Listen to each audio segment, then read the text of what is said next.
ఖమ్మం, వరంగల్, నల్గొండ పట్టభద్రుల MLC Congress party అభ్యర్థి తీన్మార్ మల్లన్న ఖమ్మంలో మున్నూరు కాపు సంఘం మద్దతు కోరారు. పట్టభద్రుల ఎన్నికల నేపథ్యంలో ఉమ్మడి ఖమ్మం జిల్లాలో పర్యటిస్తున్నట్లు తెలిపారు.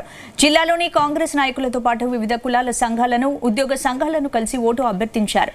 మే 3వ తేదీన నామినేషన్ వేయనున్నట్లు తెలిపారు. అదేవిధంగా జిల్లాలోని మంత్రులతో పాటు ఎమ్మెల్యేలను, ముఖ్య నాయకులను కలుపుకుని ముందుకెళ్తానన్నారు.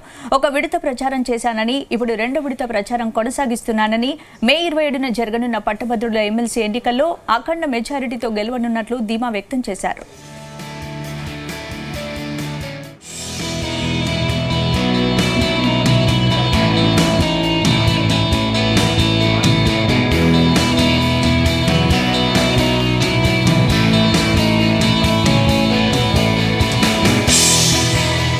నల్గొండ, ఖమ్మం పట్టభద్రుల ఎమ్మెల్సీ ఎన్నికల్లో భాగంగా ఇవాళ ఉమ్మడి ఖమ్మం జిల్లాలో పర్యటిస్తూ ఉన్నాం.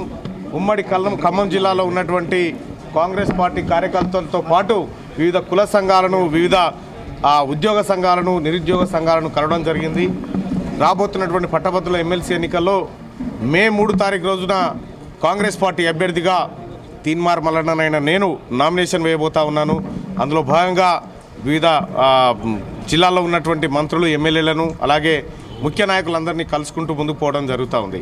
రాబోతున్నటువంటి పట్టభద్రుల ఎమ్మెల్సీ ఎన్నిక మే 27న నిర్వహించబోతా ఉన్నారు. ఆ మే 27న జరిగేటువంటి ఎన్నిక కోసమే ఇప్పటికే గ్రౌండ్ అంతా ప్రిపేర్ చేసి ఒక రౌండ్ కంప్లీట్ చేయడం జరిగింది. ఇది రెండో విడతగా తిరుగుతూ ఉన్నాం. పట్టభద్రుల ఎమ్మెల్సీ ఎన్నికల్లో అఖండ మెజార్టీతోని కాంగ్రెస్ పార్టీ గెలవబోతుందన్న విశ్వాసంతో ఇవాళ మేము ముందుకు పోతాం. నల్గొండ, ఖమ్మం పట్టభద్రుల ఎమ్మెల్సీ ఎన్నికల్లో భాగంగా ఇవాళ ఉమ్మడి ఖమ్మం జిల్లాలో పర్యటిస్తూ ఉన్నాం.